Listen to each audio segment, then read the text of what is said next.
welcome back to the ANCW podcast. I'm your host for this. I'm your host for this episode, Leanna, formerly known as Sarman, now Spratling.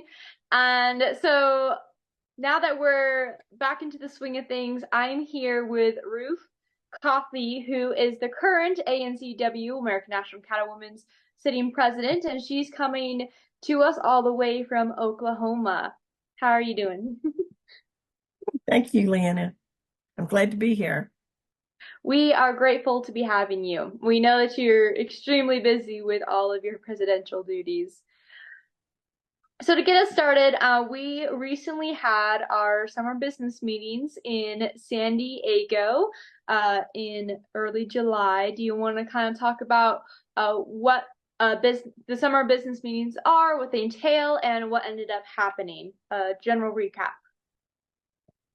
Well, our meetings were held in San Diego, California. We had, I thought, a great representation from each of the states and the regions. We had some great guest speakers. One of the ones that I really was very impressed with was Michelle Greenman from New Mexico. I thought she had an awesome presentation on what exactly does your service in an organization mean to you and to the organization. And, I just felt like she covered many, many aspects, even to the point of how much is your time worth in the organizations. And especially it's sometimes in a nonprofit organization where everyone there, except for maybe just one person, is a volunteer. So many times people look at the things that are required to make sure things get done. They don't realize the time and effort it took to make sure those things happened. And sometimes it may not be on the time frame you wanted it to be, but that was what that person giving that offering of their time, that was what that was the time frame they had to give it. And so a lot of times, in my opinion, we need to exercise a little bit more grace and patience with each other, because we sometimes don't think about how much our time means to each one of us. And so we got to honor those people and their time frame when we're needing a job to be done.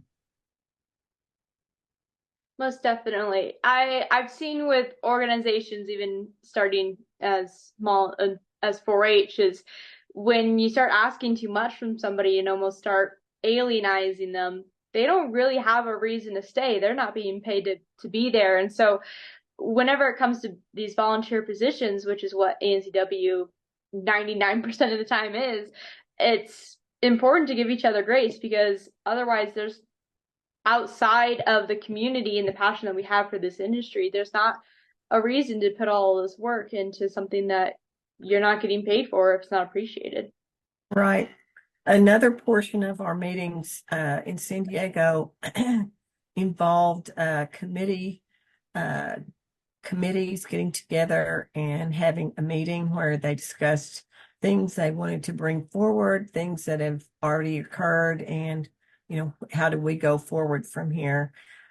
We also had region meetings and a state president's council. And also I forgot, we had our board of directors meeting also. And I feel like we got a lot accomplished, and I was really, I guess, just in awe of all that our committees are putting forth this year. And I didn't really sit at one of the committee meetings. I just kind of went around and eavesdropped over each of the committees in the 2-hour time slot that we had. And I just really enjoyed getting to hear what's going on in each of our ANCW committees. It was just amazing. Can you go over what some of those committees are and what they're doing, so everyone kind of knows what the different gears that make up our organization? So we have two basic groupings of committees in ANCW. we have the administrative committees, and these committees are mainly the committees when you have your region meetings that, we have people that are given a certain time slot, like 2 years or 1 year terms, and they're voted in by your region to hold these positions on these committees as a representative from your region. So those committees consist of bylaws committee. Next is membership committee, ways and means committee, nominating committee, budget committee, and communications, formerly called PR communications. Um, the bylaws committee, they go over our policies and bylaws during the year and decide if we need to upgrade or change any of them. That's mainly their job. The membership committee of course, is driving our membership and trying to build it over the year. And usually, or I shouldn't say usually, the vice president is the one who chairs that committee always. So she is always the one in charge of the membership committee. Nominating committee, our past president always is the chairman for that committee.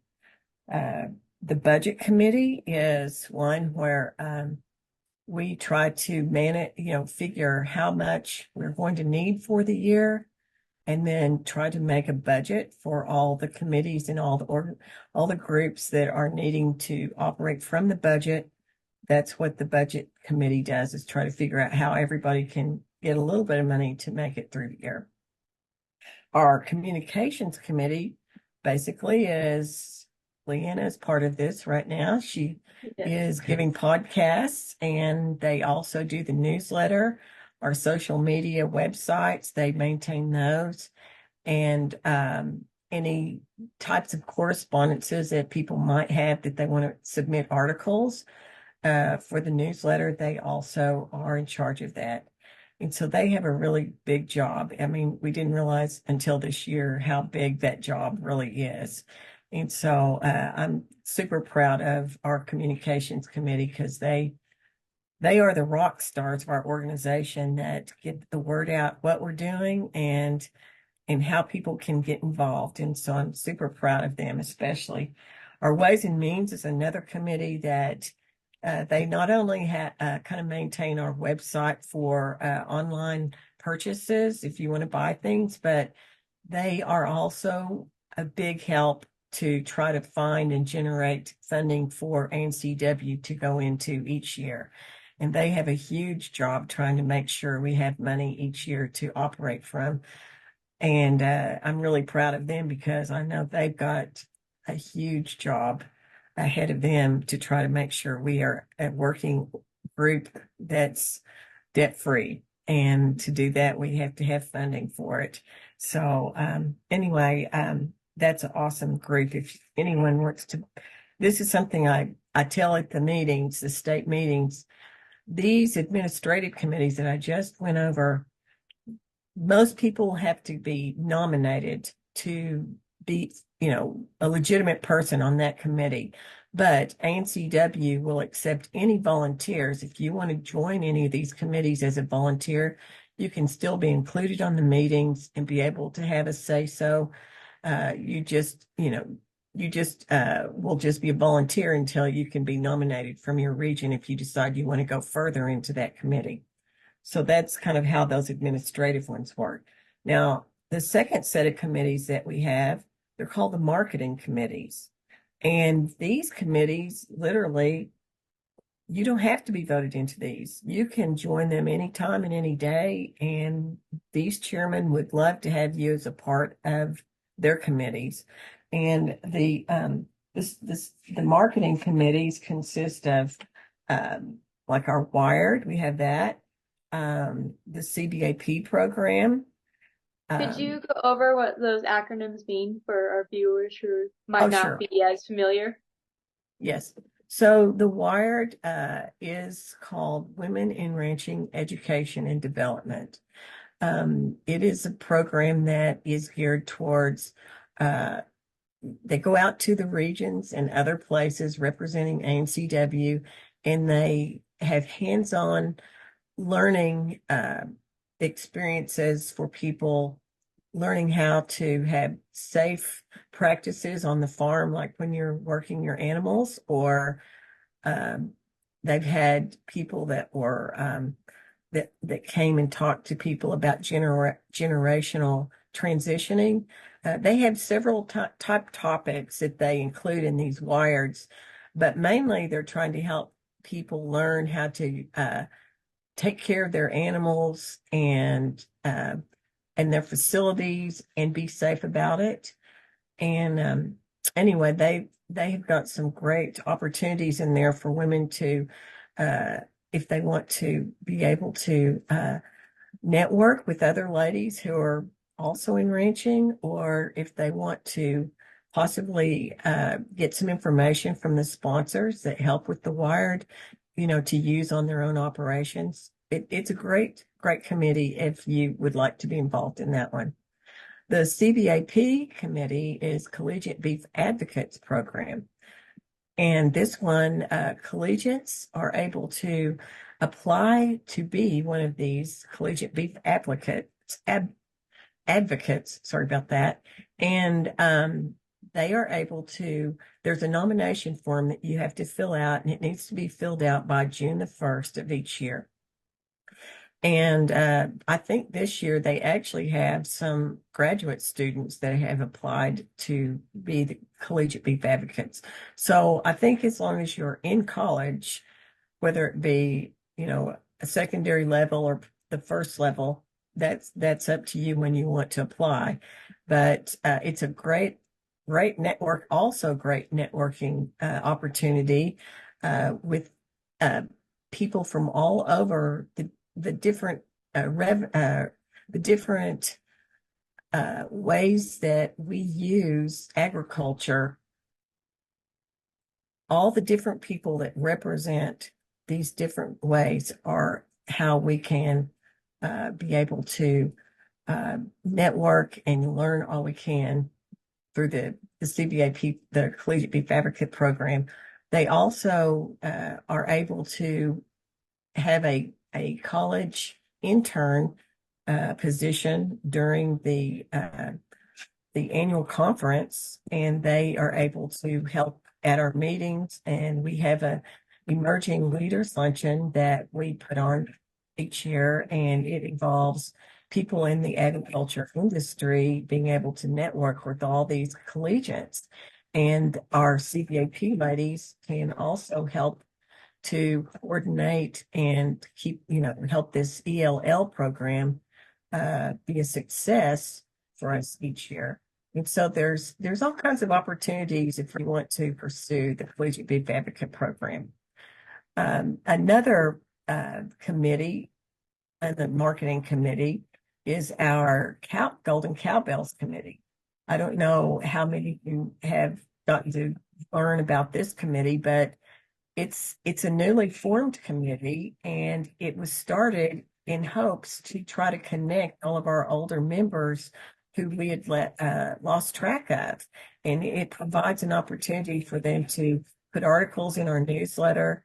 They have, they communicate through emails, and they try to interview different ladies and through podcasts such as this one to be able to put out there for people to learn more about our older generational cattle women that we're now calling Golden Cowbells. So that's a great opportunity for people. We also have a beef promotion committee in this category of marketing committees. The beef promotion committee this year is they're trying to look for, and they're requesting people to send in beef promotional ideas or promotional events that you have used in your state or region that you thought were great and possibly shareable for other people. And so they're wanting to kind of make a downloadable program where if you want an idea for your, upcoming event, you can plug into our beef promotion committee and be able to learn about that or all the different programs available. Another committee in this marketing committees is the WILD, W-I-L-D, Women in Leadership Development. And we're working on this one. We're kind of upgrading this one right now to where we're going to try to have downloadable information for people to have leadership programs for their meetings and also offer some leadership programs just at our summer and annual meetings for people to try to build their leadership skills. And so I'm really looking forward to this committee growing and being a better, a great place for our members to learn from. Another committee that we have is our ag policies and legislative resolutions.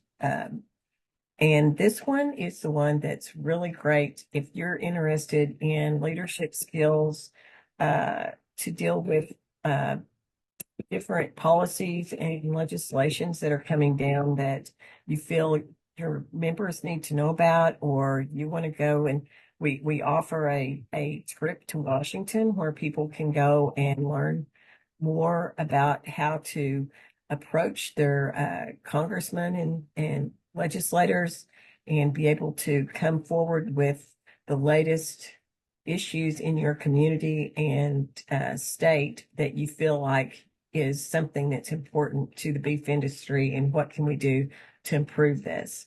And so anyway, this is a great committee to be a part of. I'm trying to think if I know I've left something out. How could I forget this one? Ag in the Classroom, K through 12. This committee is an amazing committee that works with trying to build a reading kind of like library for teachers and educators to draw from that would be great to introduce the beef industry to the classroom. They're also looking for anybody who might have an idea on how to have a great presentation to, put forward in a classroom that would, be ag related. And so this committee is constantly trying to find new things to introduce to our teachers and our children. So you don't want to forget that one. I'm trying to see if I have any others here that I've left out. I think I've covered all the ones in our marketing committees. Leanna, can you think of anything else that I need to bring up about all these committees? Not too much. They're pretty simple to be a part of, for being a part of the PR or formerly known as PR/Public Relations Committee, now just Communications Committee. We usually just have a Zoom meeting about once a month, and people get delegated out some usually simple tasks, and many hands make light work. And so it's a really good way to be in the loop with different things going on in the industry and to do some volunteer work that's going to have a really good positive effect to a variety of people. And so I think being part of the committees is a really good way to stay involved with the organization while not having to put in as much time and money and this, that, and the next thing as being in a high-end leadership position, because they always make it really simple and everyone's willing to work with each other. So you can do as much or as little as you want to. Yeah. I was going to say with the committees, we put out a questionnaire this year to see, any suggestions, any comments, anything that you felt like we needed to know about. And we had some great people that submitted some opinions and suggestions that, for us to move forward with. One of these suggestions for next year was possibly holding our committee meetings in separate rooms instead of one large room where people could kind of hear each other's comments a little easier. So we're going to try to work on that for next year. We also had a couple of suggestions on, types of speakers maybe that we should be looking at. And so, let's see, I'm trying to think of anything else. Most of everybody thought we had some great meetings. And so I felt pretty good about the comments that were given to us. Yes, this was your first big like national in-person meeting, and I think it went really well. So do you have any different plans or ideas for our winter meeting, based off what you learned in the summer? Well, one of the suggestions that were made at the beginning of when I became president was trying to find speakers that are actually our members that can talk about things that they're maybe promoting in their state, or, a teaching thing for us to learn from. And so that's what I'm hoping to add to some of our speakers, are a couple other members and some programs that they've, that have been successful with them, and how they promoted those to where they are now. That's one of the things. And then we haven't really kind of like started super planning it yet. Right now, we're kind of working on going to Washington and trying to get that done, and uh, and then we're slowly moving towards planning the rest of the annual meeting. But we're kind of trying to get guest speakers and all kind of lined up, and in rooms for that. We're going to go to San Antonio in September to try to line up what our rooms were going to be like, and try to make our requests of what we need for this annual meeting. So for everyone who doesn't know, going to these meetings, as you said, like we always have a lot of really good guest speakers, and we have some business being done, and we learn about what's going on in the industry and everything like that. But it can kind of be a daunting task to fly across the country and spend multiple days at these meetings. And so it's very difficult to get there in person. And because of that, we have recently started broadcasting the meetings live via Zoom. And so you are able to pop in and out whenever you want to, and be able to do it from home. And so I think that's something that we need to kind of promote more, because I think it's a good way for people to be a part of the meetings without having to do the without all the baggage essentially that comes with it. And of course, you're not able to connect and talk to people as much in person, which is always a downfall. But if you want to hear from the guest speakers and you want to know what's going on within the organization, that's a really good alternative. Totally agree. Yeah, I don't know how many we had this year that were Zoom attendees, but we did have several for sure. We're kind of trying to work out the thing voting wise, when we have votes, how to authenticate if that really is the person that's there or not. So we're still kind of trying to iron out those details. The legality of everything. Yes, yes. Yes, it's definitely a new I think that's a boat that a lot of organizations are in, with the legality with the Zoom and the coordination, since it's something that's still not necessarily new, but it's now being implemented so much on such a um, vast area for different purposes and everything. Sounds good. Yes, definitely. Um, so we're going to be in San Diego for the winter meeting for everyone, and San Antonio. not yes, I got the wrong San. We were just in San Diego, now we're going to San Antonio. Yes, yes. Um, so those dates that they're always late January or early February. Do you have those dates by chance? It's going to be February. I want to say February these. Let me get my calendar here and I'll look it up for you. It Wonderful. is February the so our meetings will probably start somewhere around uh the second or third, and possible. I don't think it'll be the first, but for sure this, or it might be first through third of the week, and then the NCBA meetings are the February 4th through the 6th, I believe, or 7th, somewhere in there. But we're trying to make our meetings this year. We'll still have to meet on Sundays, but I believe next year we're going to try to make it where they don't meet on Sundays. And so, which it may mean that our meetings may change to the back side of the NCBA meetings rather than at the front side of them. Okay, that'd be good Yeah. to know. That, Yeah. yes. And we're going to have the Texas Cattle Women are supposed to decorate our room this year in San Antonio. Hmm. And then they have agreed to put together a great tour through Texas for us to have this year as a tour. And so I'm looking forward to all that these ladies have planned to make our days special there in San Antonio.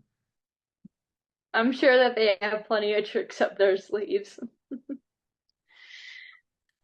So now that you are looking forward to the meeting that will be the end of your presidency, what got you to this point? What different events did you go through, and that got you to the point that you decided that you wanted to have this leadership position, and then how did you pursue it? Well, I'll tell you, Leanne, I was a super shy person growing up. I literally hid in the back of the room. I didn't want anybody to notice me.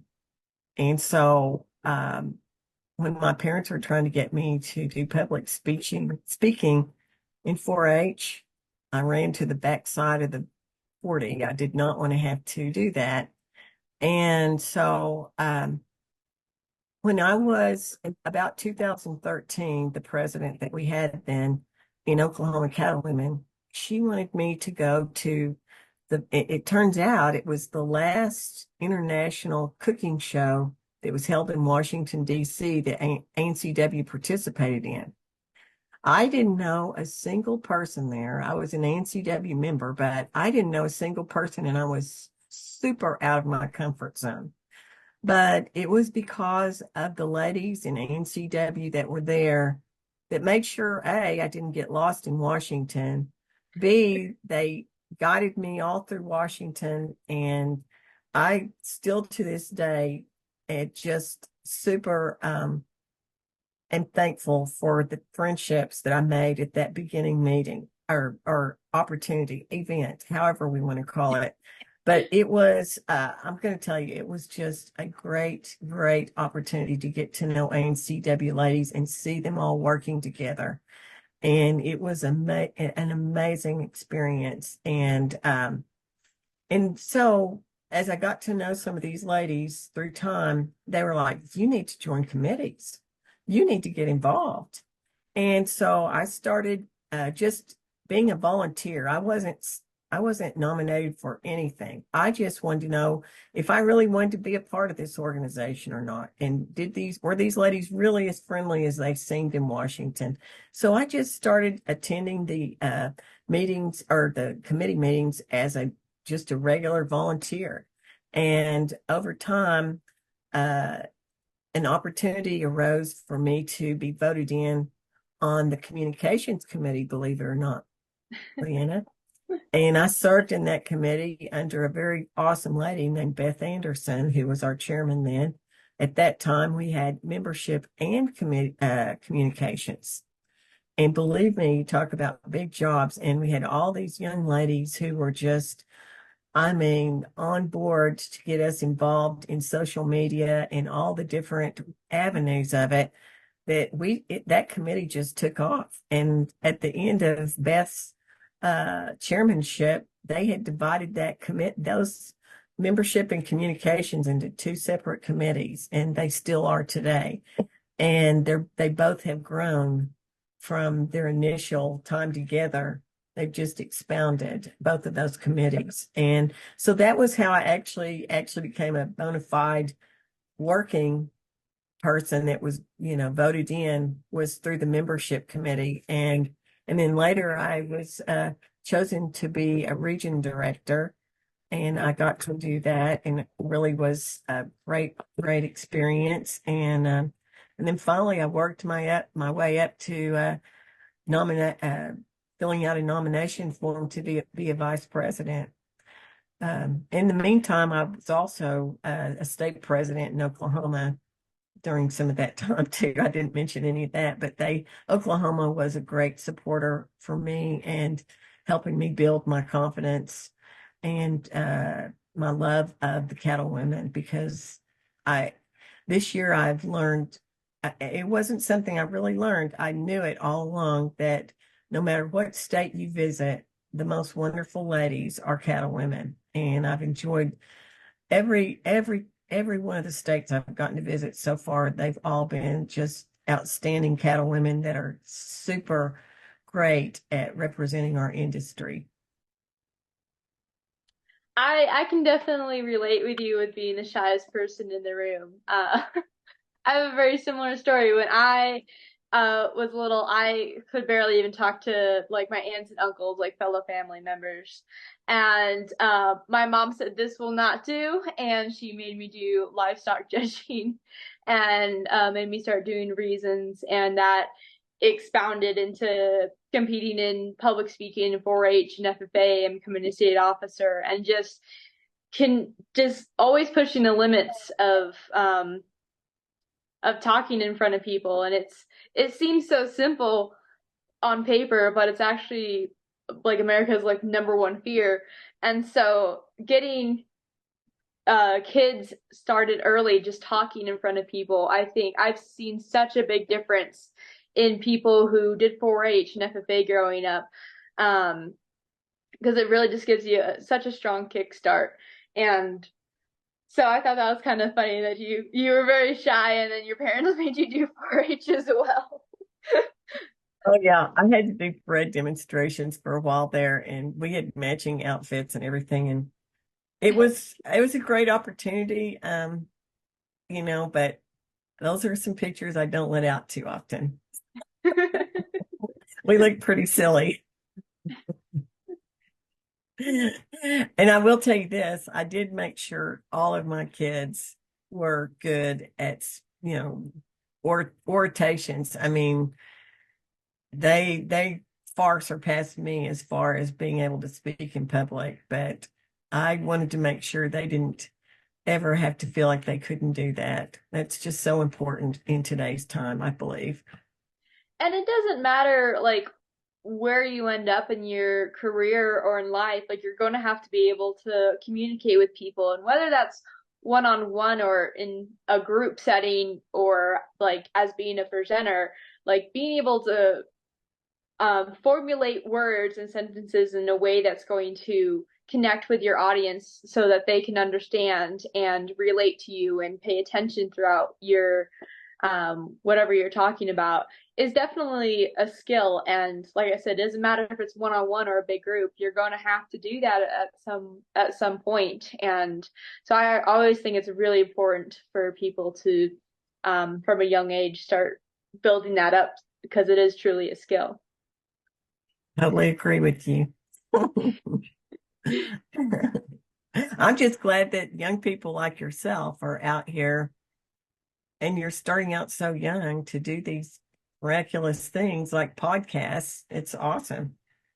Yeah, that that is 100% because my mom wanted to make sure that I got out, and she started taking me to ANCW meetings as a freshman in high school. And so I think that's something, all of this I have to credit her for because I wouldn't be here otherwise. But I got to see people doing things and hear things and experience things in different parts of the nation, from such an early age through ANCW, but also with FFA and traveling for other similar organizations. And so just being able to travel and go to different events has really made a big difference. Something I forgot to mention back there when I was getting started, I too went with my mom too. My mom was a 1979 Oklahoma Cattlewoman president. And she was always trying to get me to go to those meetings with her. And as I got older, I was like, because they do style shows and all these things. It was like, I am not into style shows and, all the things that they would offer for their programs. And I was like, Mom, and then I had kids, so I had a good excuse. I couldn't, do both.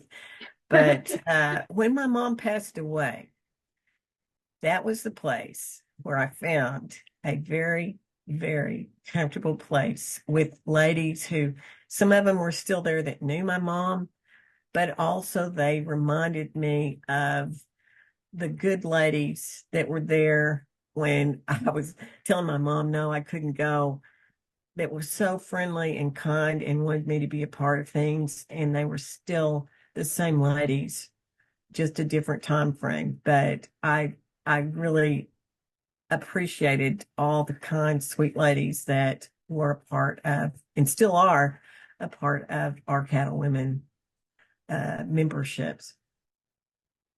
For me, once I was done with FFA, after my freshman year of college, um, being a still my mom dragging me to all these meetings and stuff. ANCW was kind of like uh, the transition from high school community clubs to like being a part of a community that's still doing very similar things with ag advocacy and leadership and just having people to bond with and connect with.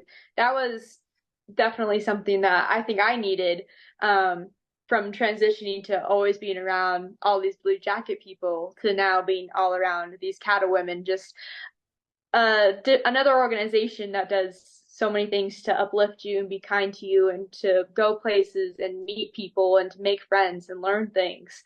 And so I think that that was something that was really important for me, because being hanging up my jacket on that stage at state convention, then it comes into, well, now what am I going to do? I still want to talk about ag to people and I still want to go and do things, but now that those organizations for youth are over, then where do you go from there? And so Bring up Cattle the Women's next generation. yes, the Cattle Women's was definitely a net for me for that. And it was an amazing transition that I just fell right into. Hmm. I know we're proud of you and all that you're doing for NCW. I can tell you that. Oh, thank you. It feels like a place that I'm doing something positive and something Right. lasting and good. And a lot of people are asking why I'm even like bothering to do all of this stuff, because sometimes it is a lot of work and dedication time. But I think they just don't see the end results that come, the end fruit that comes from this type of labor. That's right. So for you being president, what were some of your goals coming into this? Well, when we were kind of talking about memberships at the close of last year, a concern we had was the people that were lapsed members or people that, for whatever reason, they didn't sign back up again. And so one of the goals that I had this year was trying to encourage more people as members to join our committees, get involved, find a place that fits them, and hopefully we could retain our members through them being active in our organization. That was literally the chief main goal that I had. And I really also, on part of my theme, I wanted to hopefully I was hoping that people would be strengthened from the history that ANCW brings and go forward into the future with how we can make it better than even where we started from. And I don't know how many people uh, realize this, because outside of just our officers, but our organization actually started in 1939 on the Four Bar Ranch near Douglas, Arizona, at Mrs. Ralph Cowan's ranch. That's how far back we go. And I found some ladies in North Dakota where I went to their state meeting earlier this year. And some of them, their mothers were, like charter members, the very first. And so to just think about our heritage like that, uh, you just hope and pray that we'll be able to continue on as a strong organization into the future. Did I answer all your question? Yes, yes. Uh, I think people are very quick to dismiss and forget about history, but we gotta always remember that the history is the foundation of whether it's a country or an organization or a business. The history is what started it, and that's the base layer. So you always have to build up from that base layer and not forget about it or neglect it. Um, my grandmother on my dad's side was actually one of the founding members for Nevada Cattle Women's, and so my mom's always make sure to remind me of that, and that's something I'm very proud of because I never really got. She died not when I was like 4, so I never got to meet or mingle and talk to her about this type of stuff. But I know that I'm doing the same type of stuff that she did, and so that's something I'm always proud of, and I'm really grateful to be doing. I know she would be proud of you.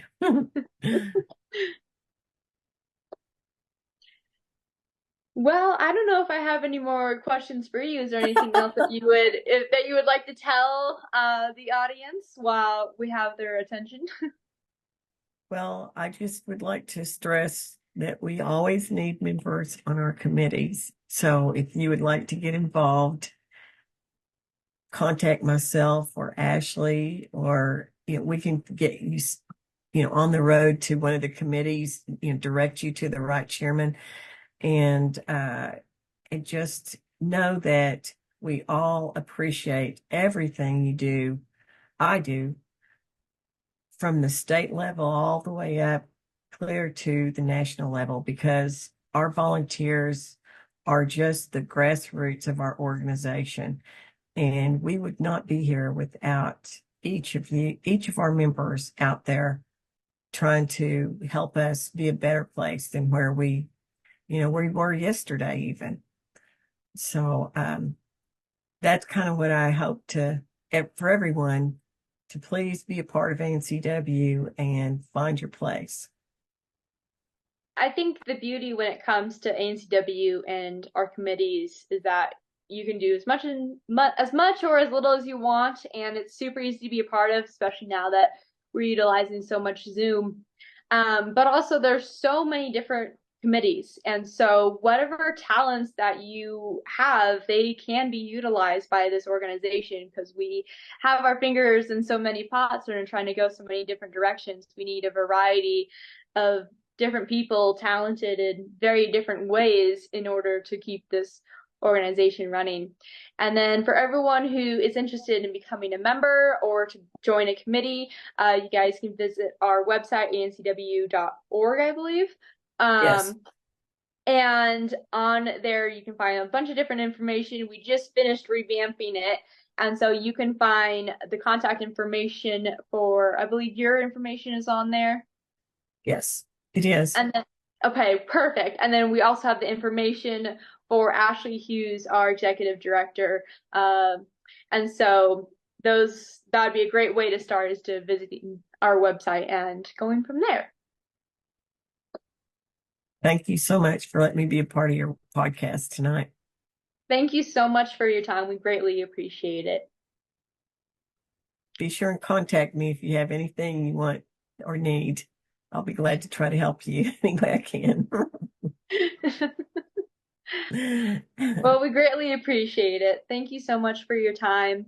And thank you all for listening and joining us today. We greatly appreciate it, especially since we're still pretty new at this podcast thing and getting it up and going. So we greatly appreciate everyone who is watching or listening on one of our various platforms. So I believe that we'll wrap this episode up. So once again, thank you for being here, and we'll see you all next time.